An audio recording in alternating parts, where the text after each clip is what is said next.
नमस्कार दोस्तों, मेरे YouTube चैनल में आप सभी का बहुत बहुत स्वागत है। तो आप सभी को हरियाली तीज की बहुत बहुत शुभकामनाएं। श्रावण मास की शुक्ल पक्ष की तृतीया तिथि को हरियाली तीज का व्रत रखा जाता है। इसे श्रावणी तीज, क्योंकि ये सावन के महीने में आता है, इसलिए इसे श्रावणी तीज भी कहा जाता है। माना जाता है कि शिव पार्वती का इस दिन पुनः मिलन हुआ था। इस उपलक्ष्य में ये व्रत रखा जाता। तो आपको कैसे पूजा करनी है, पूजा की सही विधि क्या है, व्रत कैसे रखना है, ये सारी जानकारी इस वीडियो में मैं दूंगी। सबसे पहले हमें क्या करना है, एक जगह पर चौकी बिठा लेनी है। चौकी के बाद हमें कोई भी हरे रंग का वस्त्र नीचे बिछा लेना है। हो सके तो आपका कोरा हो तो चलेगा, नहीं है तो पर आप साफ करके उसे प्रयोग में ला सकते हैं। उसके बाद थोड़ा सा अक्षत का आसन दे करके मैंने शिव परिवार की फोटो या तस्वीर या मूर्ति है वो रख लीजिए। कलश की स्थापना कर लीजिए। यहाँ पर आप देखिए ऊपर पंच पल्लव लगाकर आप किसी भी पूर्ण पात्र में अक्षत वगैरह भी रख करके कलश की स्थापना कर सकते हैं, और चाहे तो आप कलश स्किप भी कर सकते हैं। उसके बाद मैंने इस तरह से देखिए शिव परिवार की फोटो मतलब शिवलिंग बनाई है। शिव जी की इस तरह से मिट्टी से शिवलिंग बनाई है, शिव बनाए हैं, माता पार्वती बनाई हैं, और उसके साथ साथ मैंने गणेश जी बनाए, मतलब शिव परिवार की मैंने इस तरह से मिट्टी से मूर्ति बनाई। उसके बाद दीपक प्रज्वलित कर लेंगे। हमें दीपक घी का या फिर आप मीठे तेल का भी जला सकते हैं, ये आपकी देखिए सामर्थ्यता के ऊपर है। सबसे पहले आपको क्या करना है, एक दिन पहले ही मेहंदी लगा लेनी है। हरी चूड़ियाँ आपको पूरा भर के हरी चूड़ी पहन लेनी है। नेल पॉलिश लगा लेनी, मतलब पूरे 16 श्रृंगार कर लेना। मेहंदी अवश्य लगा लेना, बिल्कुल भी भूलना नहीं है। उसके बाद हम सभी भगवानों को बिठा दिया, सभी को आसन दे दिया है। उसके बाद हम उन्हें अपनी पूजा में आने का आमंत्रण देंगे। आमंत्रित करने के बाद हम सबसे पहले जो शिवलिंग हमने बनाई है मिट्टी से, उनका अभिषेक करेंगे। तो सबसे पहले हम उनको शुद्ध जल से अभिषेक करेंगे, उसके बाद हम दूध से अभिषेक करेंगे। उसके बाद हम देखिए हमें पूरे 5 चीज़ों से अभिषेक वैसे करना चाहिए, 5 जो चीज़ें होती हैं। फिर उसके बाद मैंने शहद से अभिषेक किया। यहाँ पर आप दूध दही से भी अभिषेक कर सकते हैं और गंगा जल से, ये आपके ऊपर है। क्योंकि सावन का महीना है तो इससे देखिए आपको फल ही प्राप्त होगा, इसलिए मैंने सभी से, फिर उसके बाद घी से, फिर गंगा जल से स्नान करा दिया, फिर मैंने शुद्ध जल से एक बार स्नान करा दिया। उसके बाद वस्त्र का भाव लेते हुए वस्त्र रूपी मैंने कलावा समर्पित कर दिया है। आप चाहे पर अगर आपके पास वस्त्र हैं तो सभी भगवानों को वस्त्र भी समर्पित कर सकते हैं। माता पार्वती को अगर आपके पास छोटी सी चुनरी है तो वो चढ़ा सकती गौरा माता को, लेकिन मेरे पास नहीं थी तो मैंने देखिए यहाँ पर वस्त्र रूपी भी मैंने केवल कलावा ही समर्पित कर दिया है। उसके बाद जो मैंने फोटो शिव जी की रखी हुई है और उनका भी अभी हम पूजन करेंगे। उसके बाद देखिए इनको चंदन लगा दिया है। चंदन से इस तरह से आप त्रिपुंड बना सकते हैं या फिर आप चंदन ऐसे ही लगा सकते हैं। तो देखिए यहाँ पर आपको शंकर जी को जो शिवलिंग बनाई हुई है, शिवलिंग को हमें हल्दी कुमकुम नहीं चढ़ता, इसलिए हमें उन्हें चंदन लगाना है। माता पार्वती को मैंने हल्दी भी लगाई है, सिंदूर भी लगाया है, उन्हें भर भर के अच्छे से सिंदूर लगा दिए, क्योंकि हम उनसे सुहाग भी लेंगे। पूजा जब ही समाप्त और पूर्ण कहलाएगी जब हम उनसे सुहाग लेंगे।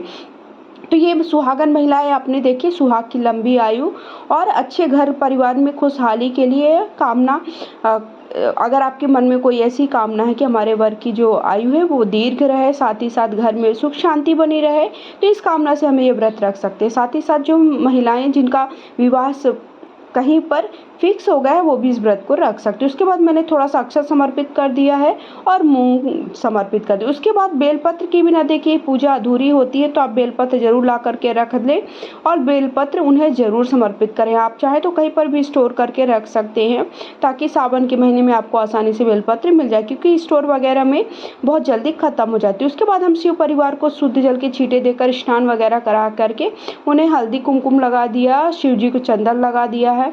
उसके बाद मैंने गौरा माता को चुनरी उड़ा दी है। उसके बाद हम सभी कलश की भी पूजा कर दी और दीपक की पूजा कर दी है। माता गौरा को हम लाल पुष्प समर्पित करेंगे, शिव जी को सफ़ेद पुष्प, मदार का पुष्प, फूल जो भी आपके पास है वो सब आप चढ़ा सकते हैं। धतूरे का फूल है। उसके बाद गणेश जी को दुर्वा चढ़ा दी है, लाल पुष्प चढ़ा दिया है। उसके बाद हम धूप दिखा देंगे, धूप जला दिए हैं। भोग समर्पित कर दीजिए, जो भी आपके पास भोग स्वरूप में, अपने घर पर भी आप खीर वगैरह का भोग बना सकते हैं, और जो भी मौसमी फल हैं फल समर्पित कर दिए। मैंने शुद्ध जो मेवे होते हैं, सूखे मेवे होते हैं, उनका भोग लगाया है और रसगुल्ले का भोग लगाया है। आप चाहें तो देखिए यहाँ पर आपको जो भी आप घर पर बनाए वो आप भोग लगा सकते हैं। और उसके बाद हमें सुहाग की सामग्री अवश्य समर्पित करनी है। सुहाग की सामग्री में सबसे ज़्यादा हरी चीज़ों का समर्पित, क्योंकि इसका नाम ही है हरियाली तीज। हरियाली तीज के दिन हमें हरी चीज़ों को समर्पित करना है। हरी चीज़ें, हरी चूड़ी है, हरी आपके पास साड़ी हो जाए तो आपका जो सिंदूर दान है, जिस सिंदूरा कहते हैं, वो ज़रूर समर्पित करें, वो रख दीजिए। और पूजा में आप थोड़ा सा ही सिंदूर उससे लगाइए उस दिन, लेकिन आप उसको पूजा में अवश्य रखें। उसके बाद हाथ में थोड़ा सा पुष्प और अक्षत लेकर हम कथा पढ़ेंगे हरियाली तीज की। कथा आपको पूजा कब करनी? पूजा आपको सुबह के वक्त ही कर लेना है, सुबह स्नान वगैरह करके। सो आप अच्छे से तैयार हो जाइए। आज के दिन झूला झूलना भी बहुत ही शुभ माना जाता है, तो हो सके तो आपको कहीं पर हो जाए तो आप झूला झूलें। ये व्रत पूजा देखिए सभी महिलाओं को साथ में मिल करके करना चाहिए, लेकिन अगर किसी कारणवश आपको देखिए बहुत सारी महिलाएं नहीं मिल पाती तो आप अकेले ही इस व्रत को अपने घर पर पूजा को कर सकते हैं।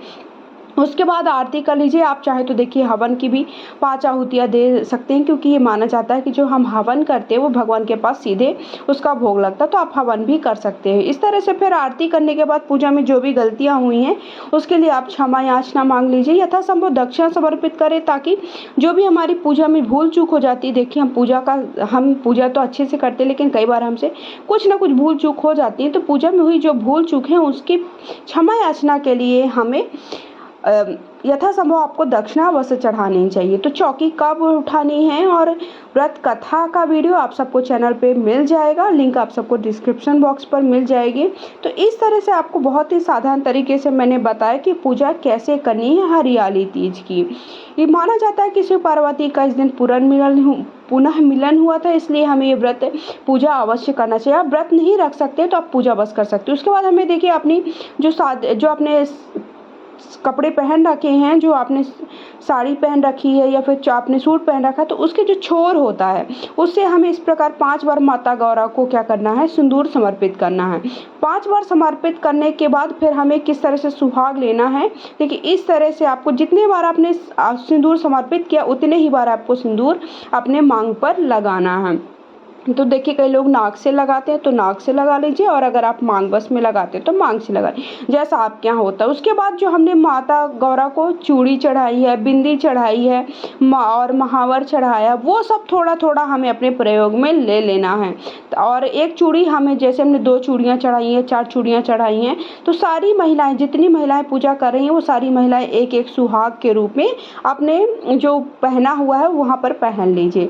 साथ ही साथ अगर आपने वस्त्र चढ़ा है माता गौरा को, तो वस्त्र भी थोड़ा सा आप उससे फाड़ करके आपने जो आपके साड़ी का छोर है या पल्लू का छोर, पल्लू कहलाता है जो छोर होता है, वहाँ पर बांध लेनी चाहिए। तो इस तरह से आपको पूजा करनी है। पूजा के कलश आपको उठा करके देखिए, जब कलश शांत हो जाएगा तो आपको कलश को उठा करके उसका जल आपको तो कहाँ पर आप किसी भी गमले में डाल दीजिए। उसके बाद जो भी फूल वगैरह समर्पित किया, फूल पत्तियाँ, वो आपको क्या करना है? गंगा के जल, जो भी कहीं पर भी बहते जल में समर्पित बहा देना है।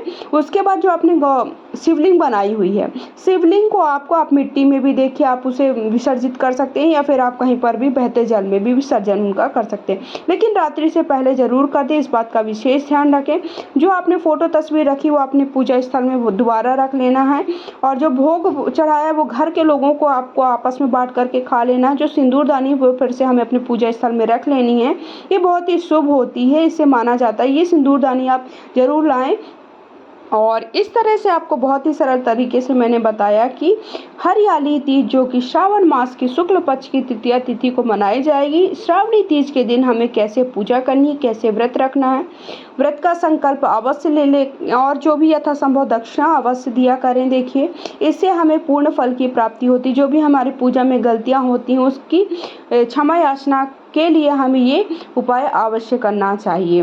तो आई होप आप सबको वीडियो पसंद आए, जानकारी पूरी हो गई है, सब सारी चीज़ें समझ में आ गई। कुछ भी आप पूछना चाहते हैं कमेंट बॉक्स में जरूर पूछिए। वीडियो को लाइक शेयर करें, पहली बार चैनल पर सब्सक्राइब करें।